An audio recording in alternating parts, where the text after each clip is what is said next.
What if a millionaire disguised himself as homeless and discovered the woman who loved him when he had nothing was worth more than everything he owned? Have you ever wondered if people love you for who you are or what you have? That terrifying question that keeps successful people awake at night, wondering whether anyone would care if the money disappeared tomorrow? Emery Caldwell had everything Manhattan could offer. Corner office on the 40th floor of a Wall Street tower. Penthouse apartment with views that made visitors forget their own names. Investment portfolio worth more than most small countries' GDP. But on a cold February morning, staring at his reflection in floor-to-ceiling windows, he faced a truth that money couldn't solve. His fiancée had vanished the moment scandal briefly touched his name. Not permanently damaging scandal. Just the kind of headlines that make wealthy people uncomfortable at dinner parties. 1 week of negative press coverage, and the woman who'd promised to love him through anything was suddenly unreachable. Her engagement ring left on his kitchen counter with a note that said simply, "I can't handle this kind of attention."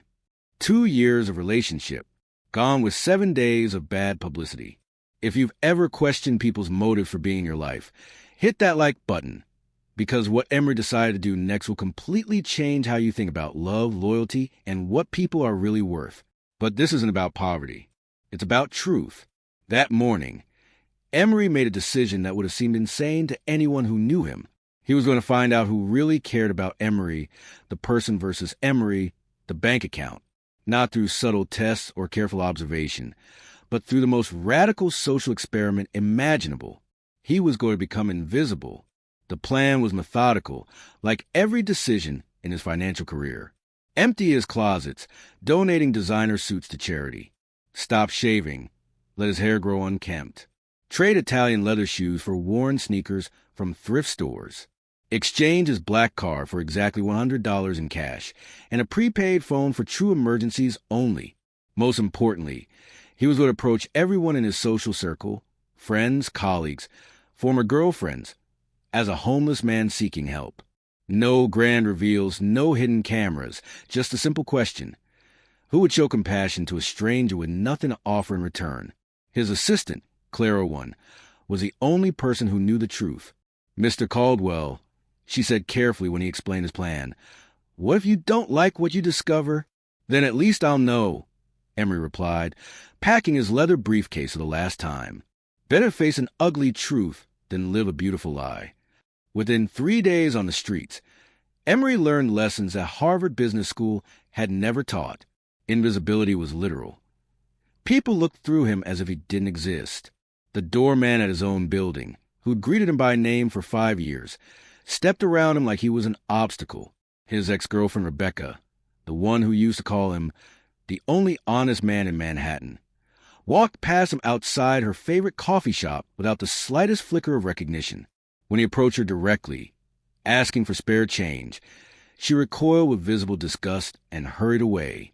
College roommate Marcus, now a successful lawyer, was even crueler. "Get a job," he said coldly when Emery approached him outside the courthouse where they'd once celebrated Marcus's first big case victory. "Stop looking for handouts and do something with your life." The people he'd trusted, helped, and considered friends revealed themselves as strangers the moment he couldn't benefit them. Nights in homeless shelters taught him that poverty wasn't a choice or a character flaw. It was a grinding, exhausting reality that stripped away everything except your core humanity.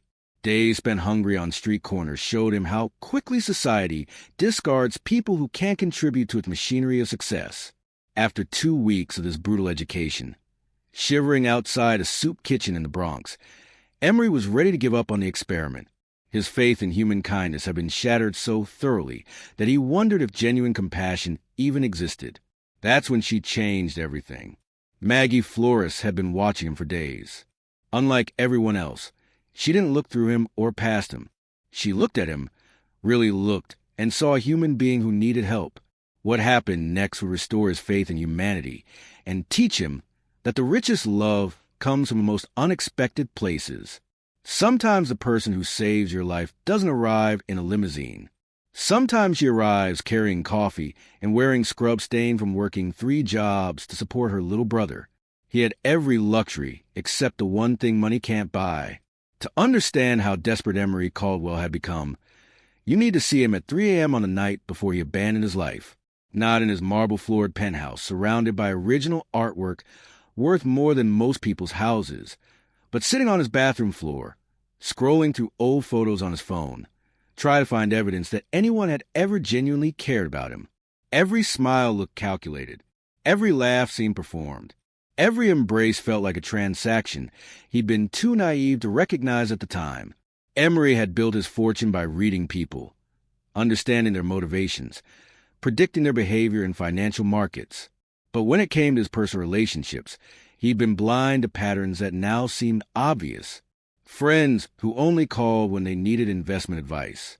Girlfriends whose affection fluctuated with his stock portfolio's performance. A social circle that expanded and contracted based on his latest business success or failure. The wake-up call had been brutal but clear. His ex-fiancée, Victoria, hadn't just left when negative headlines appeared. She'd taken her social media presence with her, deleting every photo of them together, removing his name from her bio, erasing 2 years of their relationship as efficiently as a corporate restructuring. Her goodbye note hadn't mentioned love, or heartbreak, or even disappointment. It was a business memo. The association is no longer beneficial to my brand. His brand, not his heart, not their future, not the life they planned together. His brand. That's when Emery decided to conduct the most important research of his life. He was going to strip away every advantage, every marker of status, every reason someone might have for pretending to care about him. He was going to discover who would show kindness to Emery the human being when Emery, the millionaire, was nowhere to be found. He traded a penthouse for a P. The transformation was methodical.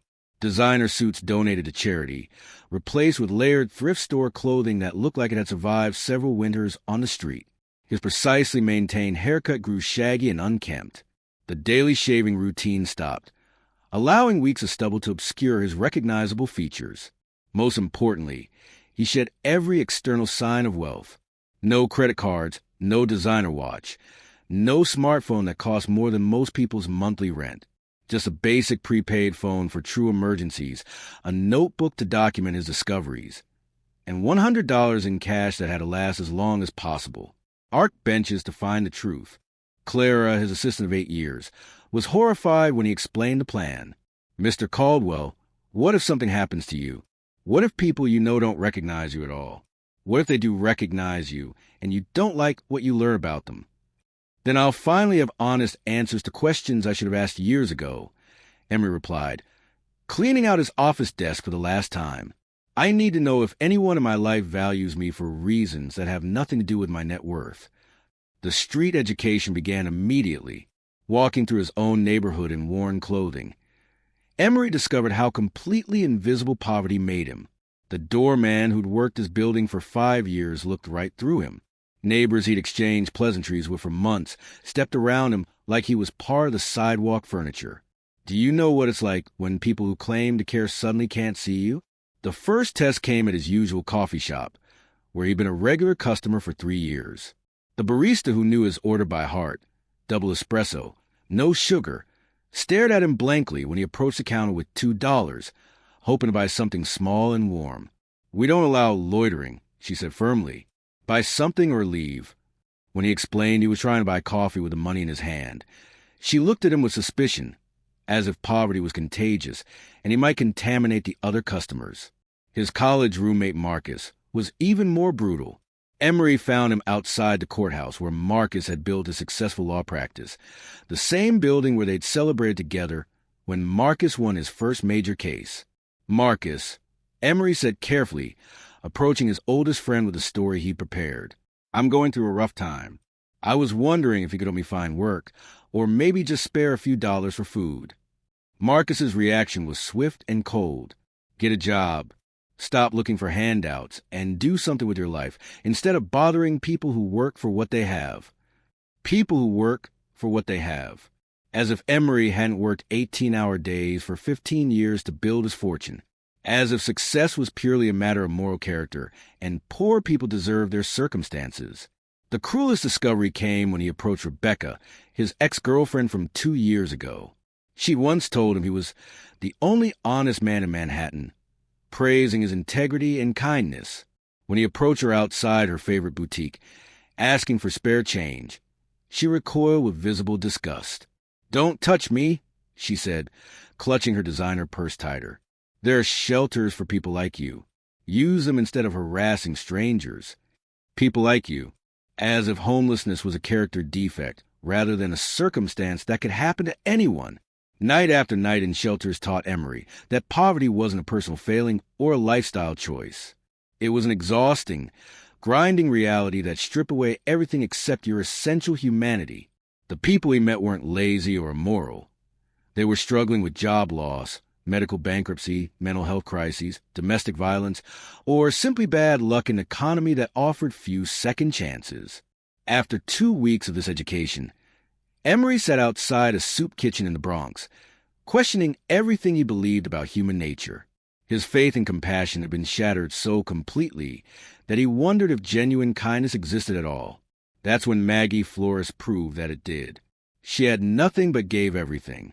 Maggie Flores noticed Emery on his third day outside St. Margaret's soup kitchen in the Bronx. While other volunteers and staff members looked past a growing line of people waiting for meals, Maggie saw individuals. She saw the elderly man who always said, "Thank you," in 3 languages. She saw the young mother who counted crackers to make sure her children ate before she did. And she saw the newcomer with sad eyes who sat apart from everyone else, as if he'd forgotten how to be around people. Most people in Maggie's situation wouldn't have had energy left over for noticing strangers. At 23, she was already carrying enough weight for 3 people. Waitressing at a diner from 6 a.m. to 2 p.m., attending nursing classes at Malcolm X College from 3 p.m. to 6 p.m., working the evening shift at a medical supply company from 7 p.m. to midnight. 3 jobs, 6 days a week, every week. Because her 15-year-old brother Raul needed medication that cost more than most people's rent. Their parents had died in a car accident when Raul was 10 and Maggie was 18, leaving behind medical bills, funeral expenses, and 2 kids with no family willing to take them in. While other teenagers were choosing colleges and planning spring break trips, Maggie was learning to navigate insurance claims, social services, and the brutal mathematics of working-class survival. But loss hadn't made Maggie bitter. If anything, it had made her more aware of other people's pain. On that frigid Thursday evening, when snow began to fall like broken promises across the Bronx, Maggie finished her shift at the medical supply warehouse and stopped by St. Margaret's kitchen. The place was supposed to close at 8, but Father Rodriguez always let people stay late when the weather turned dangerous. That's when she saw Emery huddled against the building's brick wall, shivering in clothes that were warm enough for autumn but useless against winter's bite. "Hey," she said gently, approaching the way you'd approach a wounded animal, slowly, with open hands. "You look frozen. Why don't you come inside?" Emery looked up, expecting to see pity or condescension or the particular brand of charity that makes poor people feel like burdens. Instead, he saw a genuine concern from someone who looked almost as tired as he felt. "The kitchen's closed," he said quietly. "I don't want to cause trouble." "It's not closed until everyone's safe," Maggie replied, offering her hand to help him stand. "Come on. I've got coffee and it's warm inside." That night changed everything. Comment if you believe kindness doesn't cost anything, because what Maggie did next proved that the smallest gestures can have the biggest impact. Inside the community center, Maggie poured coffee from a thermos she brought from home and offered Emery half of her dinner, a sandwich she'd made from leftovers at the diner where she worked mornings. "What's your name?" she asked, settling into the plastic chair beside him. "Emery," he said, using his real first name because Linder felt wrong somehow. "I'm Maggie. You're new around here." It wasn't a question, and there was no judgment in it, just acknowledgement that he was human, that she'd noticed him, that his presence mattered enough to remember. As they talked, Emery learned about Maggie's life through casual comments that revealed extraordinary strength. She mentioned getting up at 5 a.m. for her diner shift, rushing to classes, working late at the warehouse. She talked about Raul like he was her pride and joy rather than her burden, sharing his latest achievements at school, "And he's so smart," she said, her face lighting up despite her exhaustion. "Smarter than me, for sure. He's going to college, no matter what I have to do to make it happen."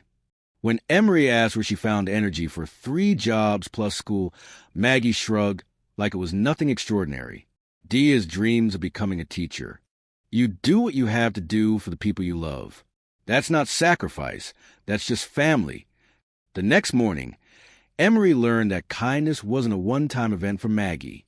She was back at the soup kitchen before her diner shift, checking on the regulars, making sure the elderly man had gotten somewhere warm to sleep, asking about the young mother's children. When she saw Emery, she smiled like she was genuinely happy to see him again. "How'd you sleep?" she asked, handing him a coffee and a breakfast sandwich wrapped in paper from the diner. "You don't have to." Emery started to protest. "I know I don't have to," Maggie said simply. "I want to. There's a difference." That was the moment Emery began to understand what he'd been missing his entire life. Real kindness wasn't performed for audiences or calculated for benefit.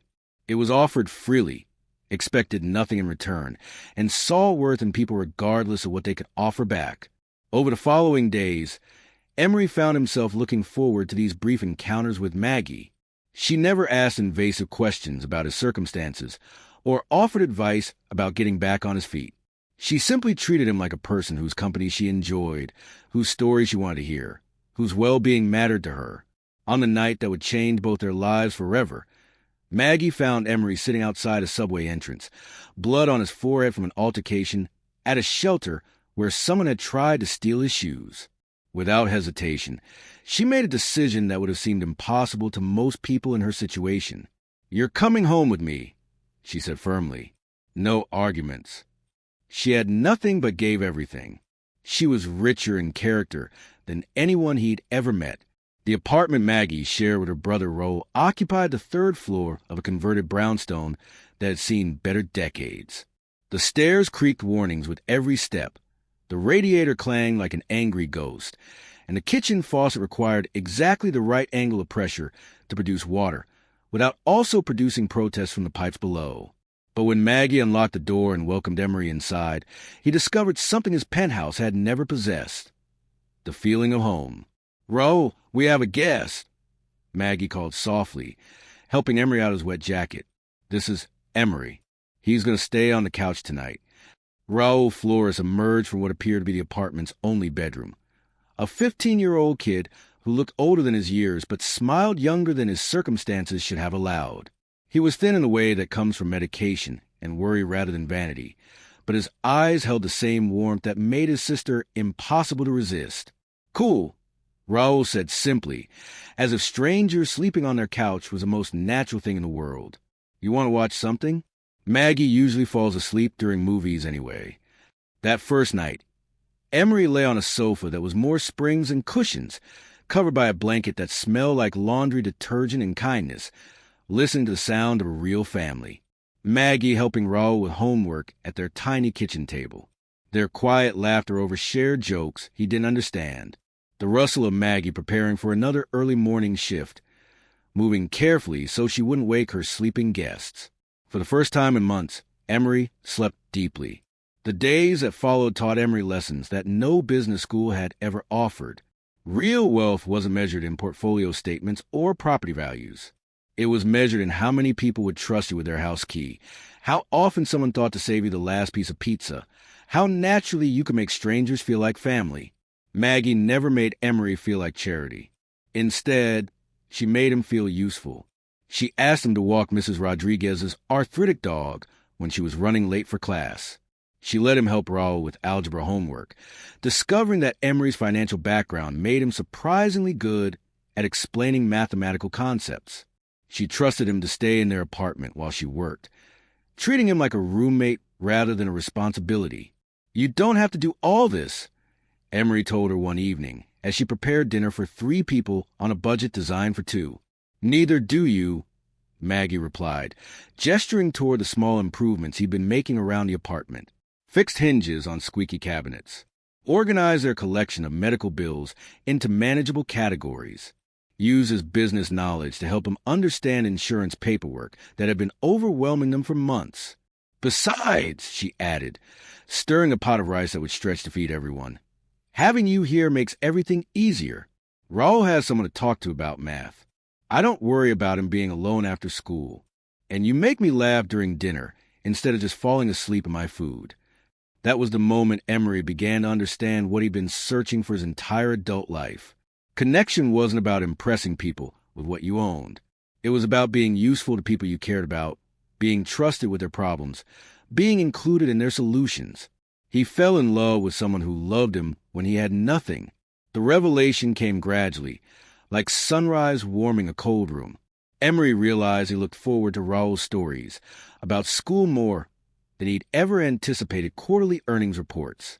He cared more about whether Maggie got enough sleep than whether his stock portfolio was performing. He found genuine satisfaction in small domestic tasks, grocery shopping with carefully counted coupons, fixing the apartment persistent problems, being present for conversations about dreams and fears instead of business strategies. Most importantly, he discovered what it felt like to matter to people for reasons that had nothing to do with his bank account. When Raul got sick, about a pneumonia that sent his medical expenses soaring, Emery watched Maggie handle the crisis with grace he'd never witnessed in corporate boardrooms. She negotiated payment plans with hospitals, research assistance programs, picked up extra shifts while still maintaining her class schedule, and never once complained about the impossibility of her situation. How do you do it? Emery asked her one night as she balanced medical bills against her monthly budget, moving numbers around like puzzle pieces that never quite fit. Same way you do anything hard, Maggie said without looking up from her calculator. One day at a time, one problem at a time, one solution at a time. You don't think about how impossible it is. You just think about what needs to happen next. Share this if you think the richest people aren't always the wealthiest, because what Emery learned living with Maggie changed everything he thought he knew about success. The crisis deepened when their landlord announced a rent increase that would push them toward homelessness. Maggie received a notice on the same day Raul's doctor recommended expensive new treatments that insurance wouldn't cover. Sitting at their kitchen table, surrounded by bills and impossible choices, she didn't break down or rage against unfairness. Instead, she started making lists, alternative apartments they could afford, additional work shifts she could pick up, creative solutions that might bridge the gap between what they needed and what they had. Watching her work through problems with determination instead of despair, Emery realized he was witnessing true wealth in action. Not the kind that bought luxury cars or penthouse views, but the kind that bought dignity, resilience, and hope when everything seemed impossible. He was falling in love with everything he'd never learned to value: resourcefulness, authenticity, and a radical act of care about people whose dreams were bigger than their bank accounts. But he was also running out of time to help them without revealing his secret. He didn't save her. They saved each other. The breaking point came on a Tuesday morning when Maggie sat at their kitchen table, surrounded by bills that told a story of impossible choices. Raul's new medication cost $800 a month. The rent increase would add another $300 to their monthly expenses. Her 3 jobs, even with the overtime shifts she'd picked up, wouldn't cover the gap. Emery watched her work through the mathematics of survival, writing numbers on scraps of paper, crossing out options that led nowhere, trying to solve an equation that had no solution. For the first time since he'd known her, Maggie looked defeated. "Maybe I should drop out of nursing school," she said quietly, staring at the acceptance letter for her final semester that she couldn't afford. The tuition money could help with rent. No, the word came out sharper than Emery intended. You're 6 months away from graduation. 6 months away from a career that pays enough to solve all these problems permanently. 6 months we can't afford to survive, Maggie replied. That night, after Maggie had gone to bed exhausted from another 18-hour day, Emery made a decision that would change everything. He called Clara from the payphone outside their building. "Mr. Caldwell?" Clara's voice carried surprise and relief. "Are you safe? Are you ready to come back?" "Not yet," Emery said quietly. "But I need your help with something that can't wait." Within 48 hours, Maggie received a call from Malcolm X College. An anonymous donor had established an emergency scholarship fund specifically for nursing students facing financial hardship. Maggie qualified for full tuition coverage plus a monthly stipend for living expenses. The same week, a community health clinic in their neighborhood posted a job opening for a part-time medical assistant, flexible hours, decent pay, perfect for someone with Maggie's experience and class schedule. When she applied, the hiring manager mentioned that they'd been specifically looking for bilingual candidates with her background. "It's like someone designed this job for me," Maggie told Emery over dinner, her face brighter than he'd seen it in weeks. Emery nodded, fighting to keep his expression neutral. Sometimes good things happen to good people. But keeping the secret was destroying him. Every time Maggie worried about money, every time she expressed amazement at their sudden good fortune, every time she trusted him with another piece of her heart, Emery felt the weight of his deception growing heavier. The confession came 3 weeks later, on a Sunday evening when they were all watching a movie together. Raul had fallen asleep against Maggie's shoulder, and she was absently stroking his hair while some romantic comedy played on their ancient television. "Maggie," Emery said quietly, "I need to tell you something." Maybe it was his tone, or maybe she suspected something all along. But Maggie looked at him with eyes that seemed prepared for bad news. "My name is Emery Caldwell," he began, then stopped, realizing how absurd it sounded. "I mean, Emery is my real name, but my last name is Caldwell. I'm the CEO of Caldwell Financial Group." Maggie stared at him for a long moment. "The scholarship, the job, I arranged them through my assistant. I couldn't watch you struggle when I had the resources to help, but I couldn't figure out how to offer help without revealing that you've been lying to me for 2 months. Maggie's voice was quiet, but there was hurt underneath the calm. "Yes." Emery couldn't offer excuses or justifications. "I started this because I needed to know who would care about me when I had nothing to offer. I kept going because I discovered what it felt like to matter to people for who I am rather than what I own." "And what am I?" Maggie asked. "A test subject? A charity case?" "You're the person who saved my life," Emery said simply.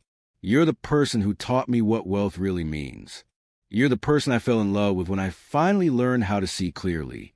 Maggie was quiet for a long time, looking at her sleeping brother, then back at Emery. "You could have told me," she said finally. "After the first week, after you knew I cared about you, you could have trusted me with the truth. I was afraid you'd see me differently. Afraid you'd start treating me like everyone else does, like a bank account with legs. So instead you treated me like someone too stupid to handle honesty." The accusation hit harder than any of his former friends' rejections had, because it was accurate, and because it came from someone whose opinion actually mattered to him. "You're right," Emery admitted. "I was protecting myself at your expense. I was so afraid of losing what we had that I risked losing it anyway by lying about it." Maggie stood up, carefully moving Raul so he could continue sleeping on the couch. "I need time to think about this," she said. "About what's real and what was performance. About whether the person I fell in love with actually exists." That night, Emery lay awake on the couch that had become more home to him than his penthouse ever was, wondering if his experiment in authenticity had destroyed the only authentic relationship he'd ever had. The next morning would determine whether love built on genuine connection could survive the revelation of deception, or whether his search for truth had cost him the only truth that mattered. The poorest moment of his life became the richest experience of his heart. 3 days of silence stretched between them like a canyon that money couldn't bridge. Maggie went to work, attended classes, cared for Raul, maintained all the routines that had defined her life before Emery appeared. But she moved through their shared space like they were strangers again, careful not to touch, avoiding eye contact, speaking only when necessary. On Thursday evening, Emery found her sitting on the fire escape outside their bedroom window, staring at the city lights that stretched toward Manhattan. She'd been crying, but her tears were the quiet kind that came from thinking hard about impossible decisions. "I keep trying to figure out what was real," she said without looking at him. "Which conversations were genuine, which moments you meant, whether you actually care about Raul or if he was just part of your social experiment." "Everything was real," Emery said, climbing through the window to sit beside her on the metal grating. "The experiment was about testing other people's hearts. It ended up revealing my own. How do I know that's not just something you learned to say in business school?" The question was fair, and it cut deep because it forced Emery to examine his own motives with the same honesty he demanded from others. Because, he said finally, I could go back to my penthouse right now. I could return to my old life, date women who want to be seen with millionaires, surround myself with people who laugh at my jokes because they hope I'll invest in their companies. I could have everything I had before, plus the knowledge that some people are genuinely good. He looked at the lights of his former neighborhood, visible in the distance like stars from another galaxy. But I don't want that life anymore. I want this one. I want to worry about your exam scores and Raul's college applications. I want to fix squeaky hinges and split grocery bills and fall asleep on a couch that's older than I am. I want to build something meaningful with my money instead of just accumulating more of it. Maggie was quiet for a long moment. What does that look like? She asked. Partnership. Emery said, not me rescuing you, not you fixing me. Both of us using what we have, your compassion, my resources, your community knowledge, my business connections, to help people who are struggling the way you've struggled. Over the following months, that's exactly what they built. The Caldwell Flores Foundation started small, covering medical bills for families facing bankruptcy, funding scholarships for working-class students, supporting community clinics in underserved neighborhoods. Maggie finished nursing school and became the foundation's director of community outreach. Raul thrived with the security of knowing his sister wasn't carrying the world alone. But the real transformation was personal. Emery learned that authentic love was worth more than any business deal he'd ever closed. Maggie discovered that partnership meant sharing burdens, not carrying them alone. Together, they proved that the richest relationships are built on mutual respect, shared values, and a radical act of choosing each other every day. Have you ever wondered if people love the real you? Do you know someone who sees your worth when you have nothing to offer? What if the person who changes your life has been invisible to you? Like this if the story made you reconsider what real wealth means. Subscribe for more stories proving love conquers circumstances. Comment below and share about someone who saw your worth when others couldn't. Share this with someone who values character over cash. Emery Caldwell disguised himself as homeless to find authentic love. What he discovered was that the woman who loved him when he had nothing was worth more than everything he owned. Sometimes you have to lose yourself completely to find out who really matters. Real love doesn't see bank accounts. It sees hearts. The man who had everything learned that the richest people aren't those who own the most. They're those who love the most.